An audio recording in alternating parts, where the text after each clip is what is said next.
Hi, this is Kentucky Governor Matt Bevin. I think you all are aware of the fact that my vision for Kentucky is that we become the center of excellence for engineering and manufacturing in America, bar none. There's a lot of things in the wind. People hear about huge automotive plants that are looking for a place. We hear a lot about aviation-related and defense-related companies looking for a place. Where are they going to go? Are they going to come to Kentucky, somewhere else? There's a lot of competition for these things. But all of these rotate around any place that has the ability to deliver from a manufacturing standpoint the things that these companies are looking for. These jobs are significant. 19% of our GDP, 1 out of every 6 private sector jobs, an average income of $57,000 for every single manufacturing job in the state. This is the backbone, the lifeblood. I want to take this opportunity to introduce you to 2 gentlemen who spearhead our effort here in the Commonwealth of Kentucky. With me today is our Cabinet Secretary, Terry Gill. He oversees our Economic Development Cabinet, and his executive officer, Vivek Sareen. Both of these guys and myself, our previous jobs were all CEOs of manufacturing companies. So this is something that's near and dear to our heart as well. And I want people to know from each of you kind of your passion for this, why this matters, and talk to us a little bit about some of the things that are in the pipeline right now and that are coming now that you see. You get first glimpse, even before me often, about the companies that are interested in the kind of things that they're looking for. Well, we've had tremendous success this year. In fact, if you look at how we've done this year compared to our historical high water mark, the high water mark up to this point was in 2015, where the state saw just over $5.2 billion in investment. And that was manufacturing investment, not exclusively, but that was the total amount of investment in the state. And obviously we have the rest of the year to go before we can tally the final number, but we inched over $7 billion. Clearly a huge part of that has been manufacturing growth, and a lot of it has to do with these dominant clusters that we have in the state. Automotive being a big one, aerospace another large one, and upstream metal fabrication are areas where the state dominates on a national basis. Of that entire new investment that the Secretary just mentioned of over $7 billion, $2.2 billion of that is attributed to manufacturing. And what's really exciting about this particular growth in this segment, and you mentioned it earlier, is that for every job that's created, the average wage is $57,000 annually. And it's also known in manufacturing, and we have statistics that show that for every 100 jobs that we're creating in manufacturing, the ripple effect of that is another 170 in other sectors that are created. And that's impactful. What are people looking for? I mean, there's a lot of talk, and we've talked to you all about the fact that like a Brady Industries comes and they spend $1.3 billion and they put in an aluminum mill, and that attracts other people who want to make things out of aluminum. But when people come to the Commonwealth of Kentucky, what is it that they are moved by? What is the kind of tipping point that encourages people to come to Kentucky versus many of the other great states in America? Well, it's 2 big categories. One is confidence in the business climate, and I think that we've made huge strides this year. Right to work legislation being a signature bit of legislation that's really helped to change the business climate. The second is confidence really in the workforce. And the Brady Industries is a great example of a company that really could have located in a number of different states. And they chose to locate in Kentucky because of that confidence in the workforce that they can attract. In fact, that's a company that is projected to, once they're operational, have around 600 jobs. And they've had just over, I think, almost 3,500 to 4,000 applications for those jobs, which is a good indication of surplus of really qualified workers. Well, talk to me about your perspective specifically as well, also as a CEO of a manufacturing company, kind of your ability to communicate with people, the kind of things that you are able to bring specifically with your experience base. Well, what's unique about our experience is the fact that we've walked the production floor before. We understand bill of materials, we understand production schedules, we understand just-in-time inventory systems, we understand all of the workforce issues, whether it be low-skilled or the attraction of high-skilled labor. We understand the importance of engineering new products and applying for patents and doing distinctive work in R&D so that companies and products are not commoditized. And so that, coupled with just A to Z experience in manufacturing, allows us to sit across the table from other manufacturing CEOs, whether their businesses be in Kentucky right now or whether they be prospective clients and really identify with what their needs are so that we can develop solutions rapidly. One of the questions we often get from people out and about, I certainly get, I'm guessing that you do, is how do companies decide where they're going to go in Kentucky? We're out making the case for Kentucky. We talk about our logistical advantages, our hubs of UPS and DHL and Amazon. We talk about our workforce. We talk about our highways, our riverways, our roadways. They all come together right here in this magical little place called Kentucky. But there's different parts of Kentucky. There's east, west, north, south. When you have a company approach you, how does that conversation unfold? How is it that they ultimately decide, and what drives their decision making about where in the state they ultimately locate? Well, most of these businesses have a very specific set of criteria for what they're looking for. And so that really drives what sites we take them to. Each one of those communities, north to south, east to west, has unique attributes and advantages we can market, and we do on a regular basis. But when a business comes to us, they have a very specific thesis for what it is that they're trying to accomplish. And so the specifications drive the locations we take them to. But no one community in the state owns manufacturing. Each one of these communities has a unique aspect to it that we think is very marketable and very appealing. But when businesses come to us, they clearly have a very specific set of specifications that we need to match.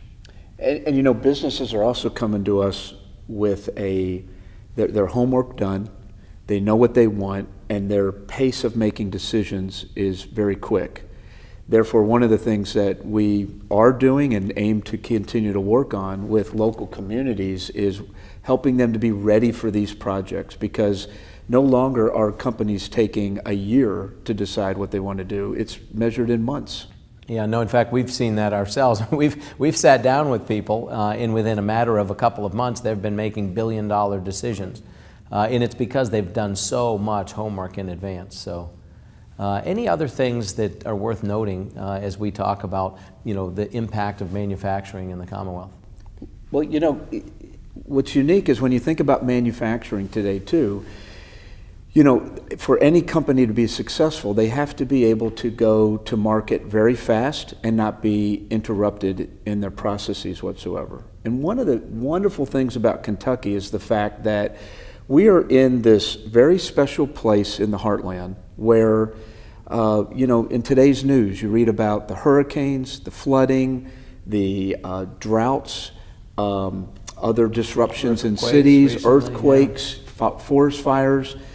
And, I think we tend to take it for granted, but the reality is, for those of us in economic development, these are very marketable qualities of this state, because for anyone who wants to make an additional investment or make a brand new investment, this state offers a location with very little interruption to their operation. Yeah. And I think we've seen that even logistically as well. The reason it's not by accident that the UPSs and DHLs and Amazons have come here. It's our quality of workforce. It is our central location, but we don't get fogged out. We don't have forest fires blacking out our runways. There's a lot of things that just make it easy to work in Kentucky. There's one other thing that I think many people don't appreciate is the opportunity for young people to enter into manufacturing. I know when I was coming through high school, there wasn't a lot of talk about entering manufacturing even after high school or after college.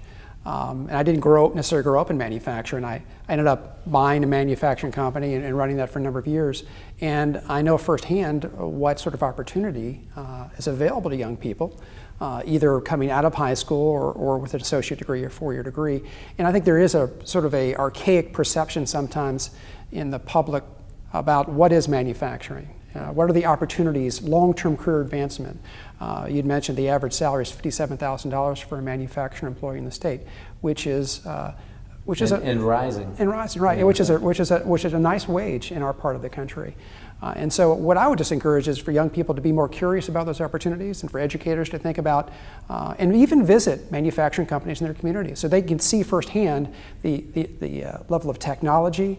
That's used today in manufacturing processes. Someone in manufacturing is much more likely in today's day and age to be using some type of a laptop or iPad or some kind of a electronic device to do their job than they are a wrench or a hammer. That's just the nature. We've become a much more sophisticated and electronic day and age. And advanced manufacturing, additive manufacturing, 21st century manufacturing is very different.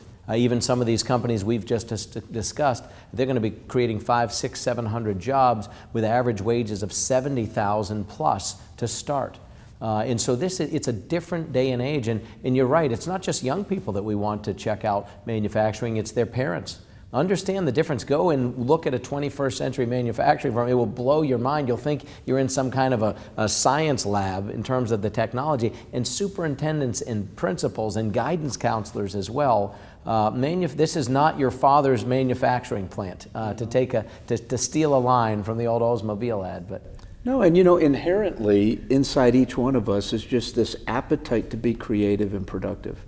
And the reality is today, you can go get a credential very quickly, within a year or two, and be very marketable to a manufacturing company and out very fast in the workplace, making a living, earning a good salary, as opposed to necessarily going a 4-year track in college. Not that that's a bad thing, but going that route where today the average student is coming out across America with $30,000 in debt.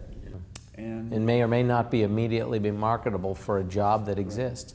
And we have now programs here in Kentucky where you can earn while you're learning. We want to help you succeed. Manufacturing has extraordinary upside potential in the state, and we are just excited by not only what it means now to our state at 19% of our GDP, but I'm very confident it will only continue to grow in the years ahead. Thank you guys for your time, and thanks for the work that you do. Last thing I'll ask you real quick, talk to me about your team. Talk to me about the people who are behind the scenes sometimes. When a company comes and they first reach out to us, who are some of the folks that are doing things to gather information? Well, where do we begin? We have a great team. Yeah, we would probably, we would forget somebody if we listened them all by name, but I will say that we have heard, in fact, we heard just this afternoon from a global leader in industry that we all would recognize, that they remarked just how remarkable our team was. Every contact point they had, whether it was a researcher or a business project manager, that they were just stunned by the professionalism and the responsiveness and the sense of urgency. So we are blessed with a fabulous team. Do you love your job? I do love my job. Isn't it fun? I mean, We're having Kentucky is right in the wheelhouse right now. And that's what's remarkable about my job, and I think we talk about this a lot, is that when we talk to other business owners, CEOs, they're talking to someone that is as if they were in their own business, right? They're not talking to somebody who works in state government. They're talking to somebody who understands business. They understand risk. They understand the risk of, burdensome bureaucracies, which is why we wear these red pens. We understand the risk of moving too slowly. We understand the risk of the monetary risk. So we can appreciate the world they're in, which allows them to really size up the state in a way that I think is truly unique. Well, and much like you, Governor, this is our first time to ever be in public service. So we're just brand new, less than 1 year for both of us in these roles as public servants. It's a new journey. But for 25, 26 years of our career, we've known nothing but working out in private industry, working in manufacturing. And, it's refreshing to be here serving the business community and being helpful to them. It has been fun for me to work with you guys, to sit across the table, as you both have noted, from people who get that we get it, and to see the sense of energy and enthusiasm that comes from prospective investors in our state. I don't think it's accidental that we have $7+ billion already in the door this year, shattering our best year ever in terms of private capital investment. But you were telling me just earlier another $8 billion or so in the pipeline right now. And for those of you that are watching this just recently, we had occasion to sit down with a very significant potential investment, one that you might be able to hypothesize as to what it is. It's gotten a lot of publicity. This is one that's specific to manufacturing. And again, the very things we're talking about is what they're interested in. Whether they come here or not, we'll see. They're looking at other places, and there are other good places in America. But we mean it when we say that our vision is to become the center of excellence. Is instinctively in people's minds for engineering and manufacturing. And we're confident that with the leadership provided in the Economic Development Cabinet, these two gentlemen leading the charge and a whole lot of other folks, the people in our Education and Workforce Development Cabinet, those in our Labor Cabinet, those in our Energy and Environment Cabinet, all of them at every turn working together, working well with one another. We are confident that we are going to accomplish this vision. We are confident that we're going to win more than our fair share of business. And I think it's fair to say that we're confident because we are Kentucky.